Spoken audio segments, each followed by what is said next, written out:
The first sign something was wrong came when my TV screen froze mid-game and my internet dropped dead. I was halfway through watching the playoffs, cold beer in hand, when the screen glitched out like someone had yanked the plug. Annoyed, I checked the router, rebooted, everything nothing. That was when I noticed the cable box outside looked off.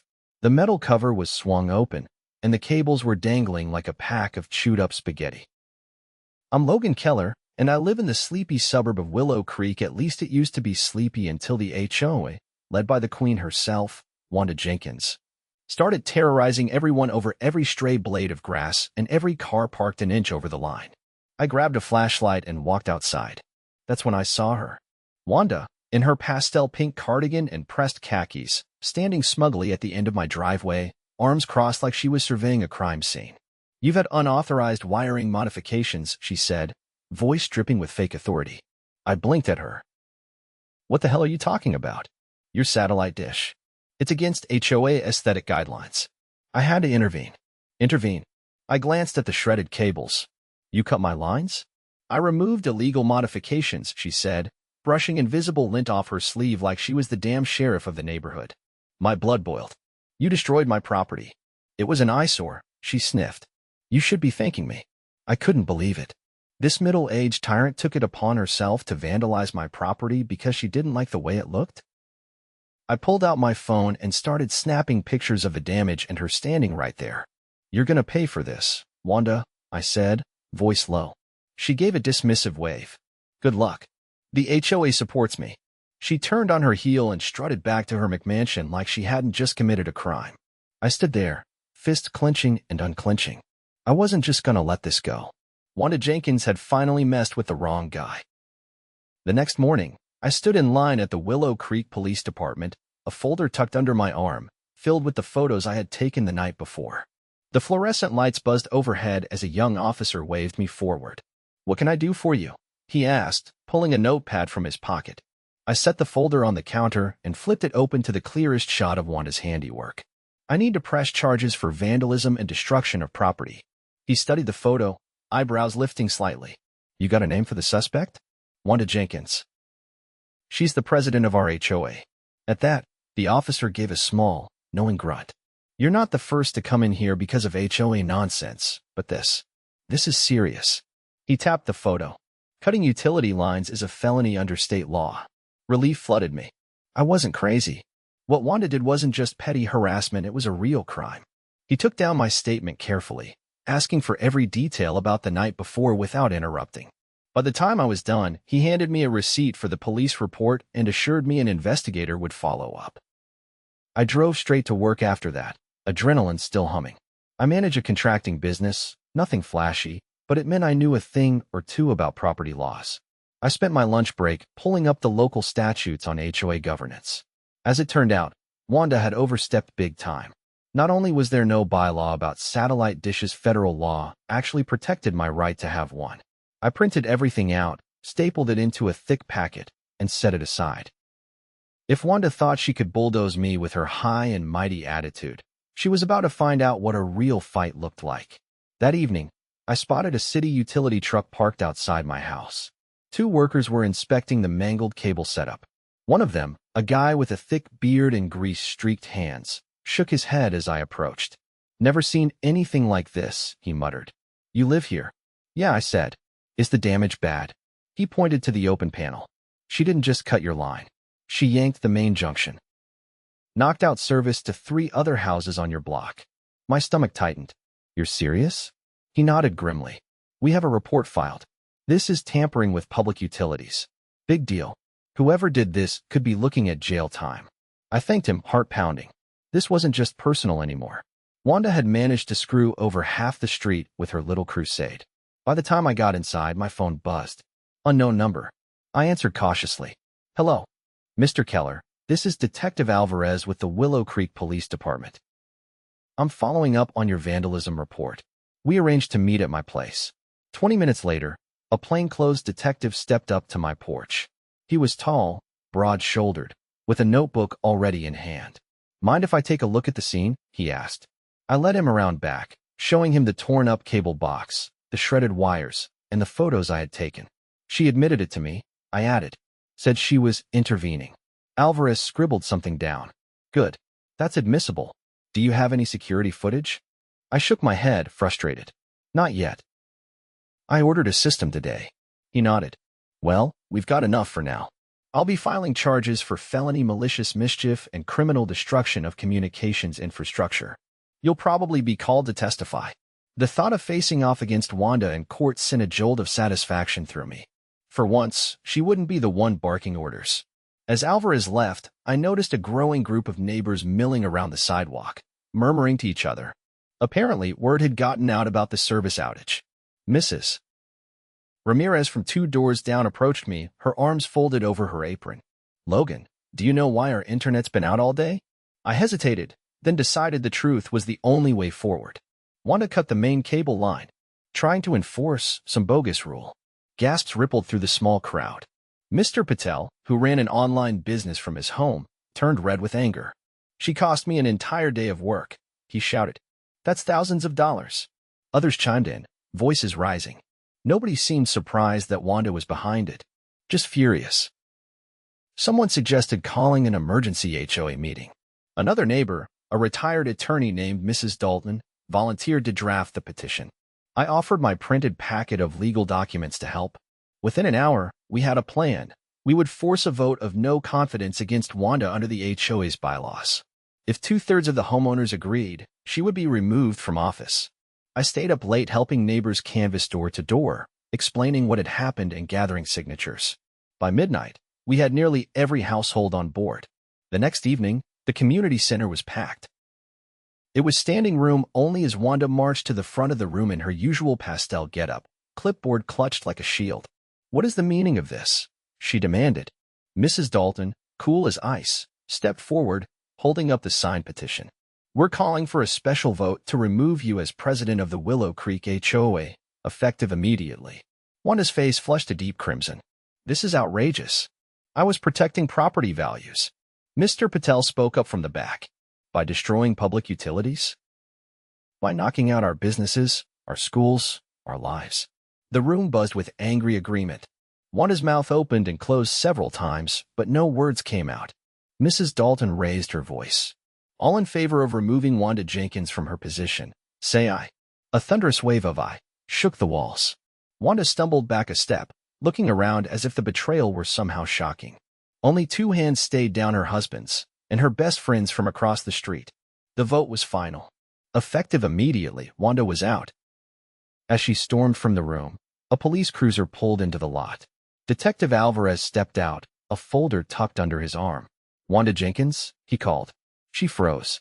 You're under arrest for felony vandalism and criminal destruction of communications infrastructure. You have the right to remain silent.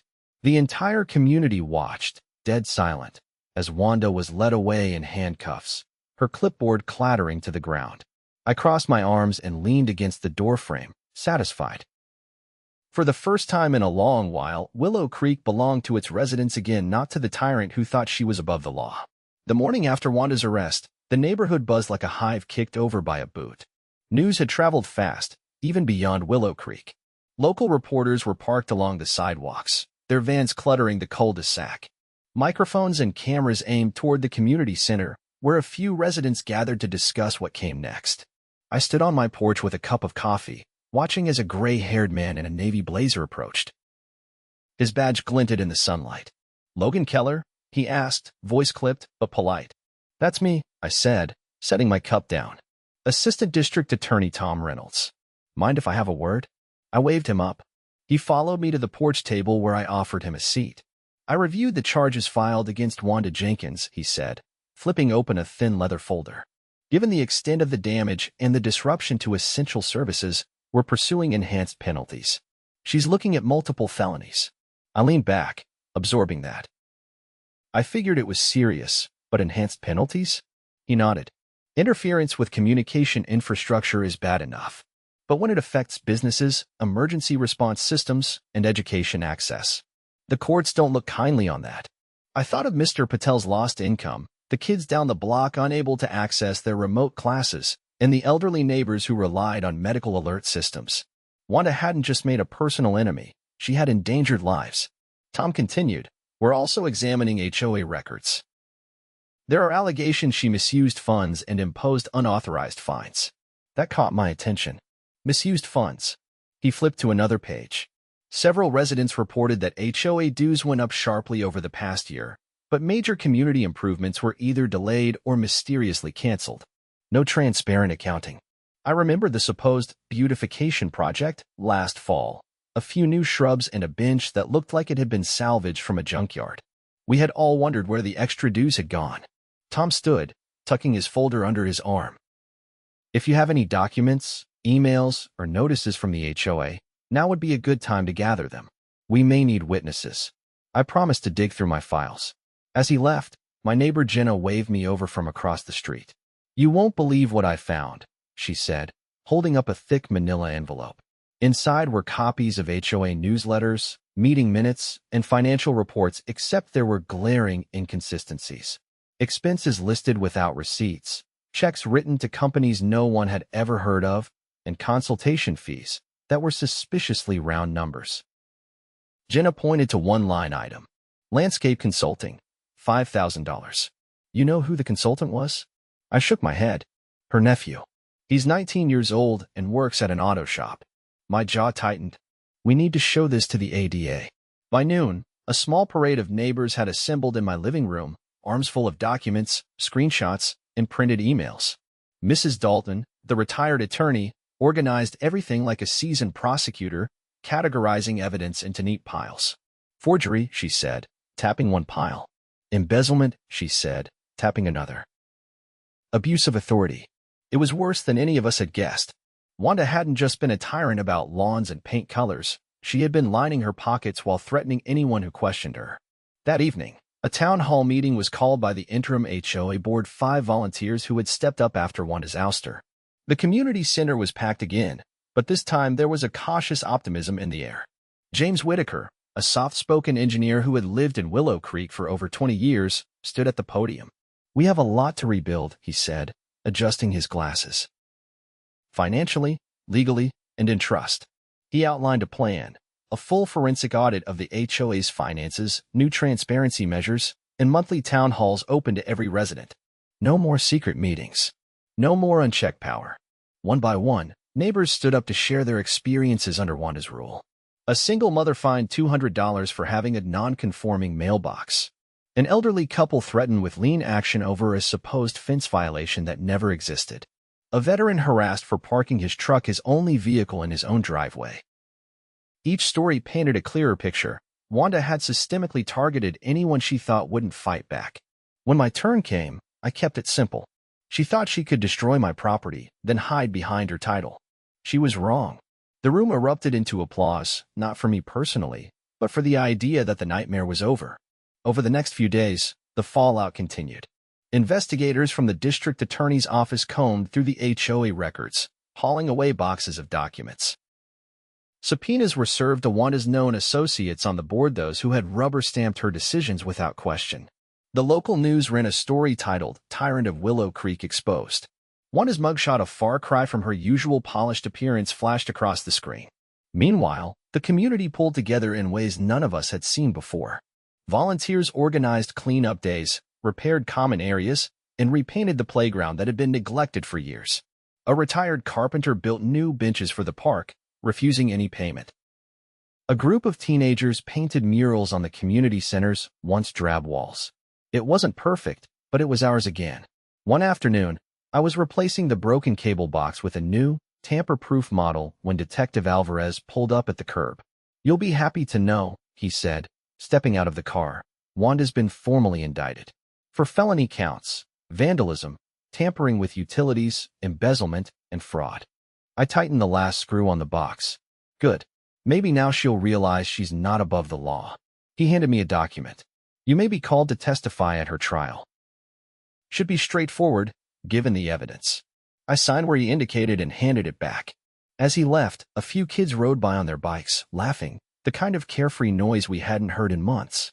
Later that evening, a small celebration was held at the park.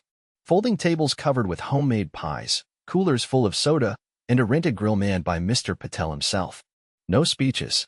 No ceremonies. Just neighbors reclaiming their space. Jenna raised a plastic cup in a toast. To no more dictators. We all clinked cups and laughed.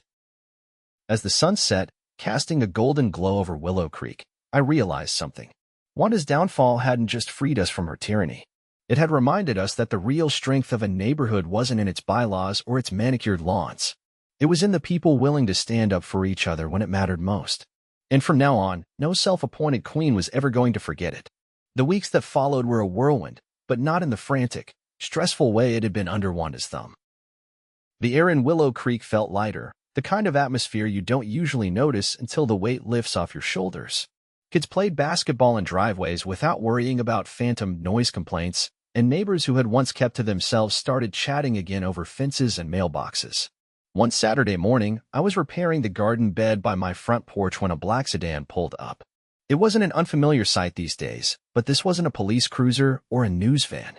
A man in a sharp gray suit stepped out, carrying a leather briefcase and a clipboard. "You must be Logan Keller," he said, extending a hand. I wiped my hands on a rag and shook it. "Yeah, you with the DA's office?" "Not quite. Name's Patrick Monroe. I'm an investigator with the state's Department of Housing and Community Development." He flashed a badge. "We've been assigned to perform a full compliance audit on Willow Creek's HOA. Mind if I ask you a few questions?" I motioned him toward the porch. "Sure. Let me grab a chair." As we sat, Monroe flipped open his clipboard. His questions weren't about the vandalism or the cable lines that was already being handled locally. He was interested in the bigger picture, the financial irregularities, the misuse of authority, and the possibility that Willow Creek's HOA had violated several state-level statutes. "Have you ever been provided with an annual financial report?" he asked. I shook my head. "Never saw one. We'd just get a letter every year saying dues were going up." He jotted something down.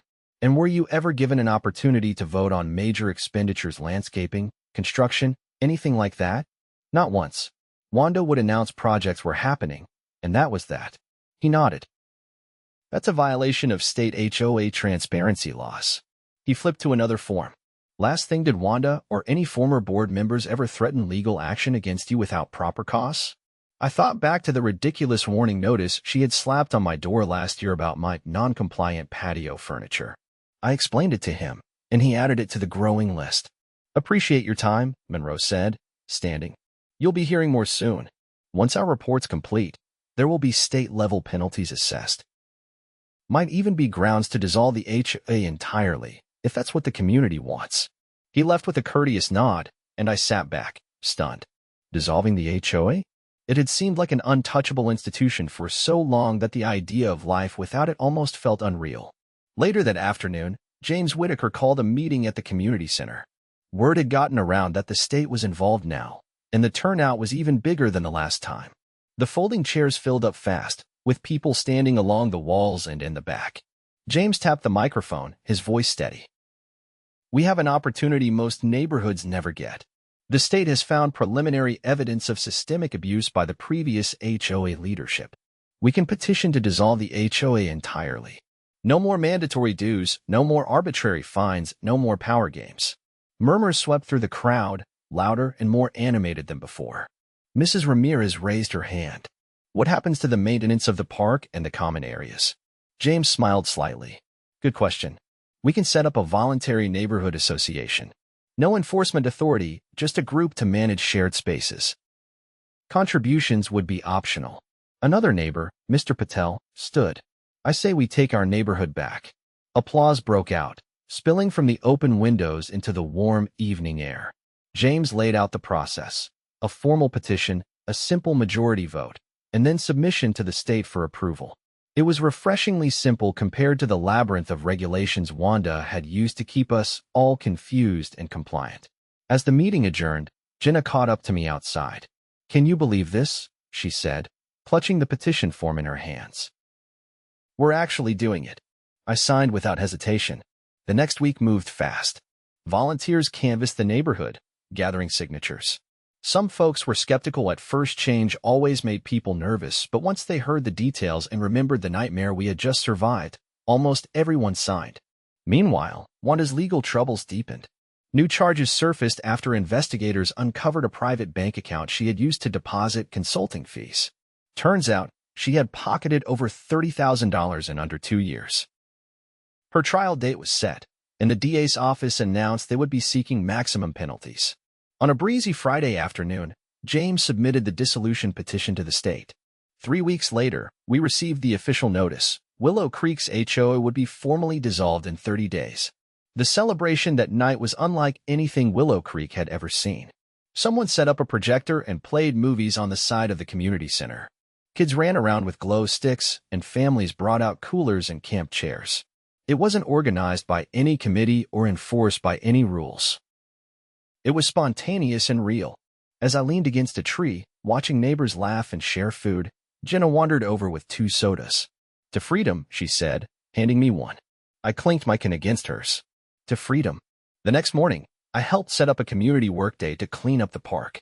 No orders, no threats of fines, just people pitching in because they wanted to. It was amazing how much could get done when nobody was operating under fear. A few weeks later, I received a subpoena to testify at Wanda's trial. I didn't hesitate.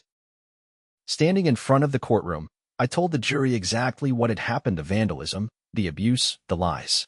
Other neighbors followed, each painting a piece of the full, grim picture. In the end, the jury deliberated for less than 2 hours. The judge's voice rang out clear: guilty on all counts. Wanda was sentenced to 5 years in state prison, with additional restitution ordered to repay the stolen funds. Her attempt to appeal was denied almost immediately. There would be no second act for her tyranny. On the day she was taken away, a few of us gathered at the park, not to gloat, but to mark the moment with quiet satisfaction.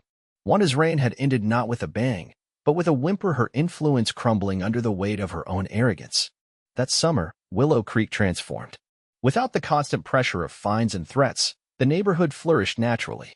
Gardens bloomed at their owners' whims, not according to a palette approved by a committee. Driveways displayed the diverse vehicles of real life instead of the sterile uniformity Wanda had demanded. And me? I finally got to finish my garden bed, install my new satellite dish legally, this time, and host a barbecue without worrying about some clipboard-wielding tyrant knocking on my door. Looking around at the neighborhood we had reclaimed with our own hands, I realized something simple but powerful. When people stand together, even the loudest tyrant can be silenced. Willow Creek wasn't perfect. It was better. It was ours.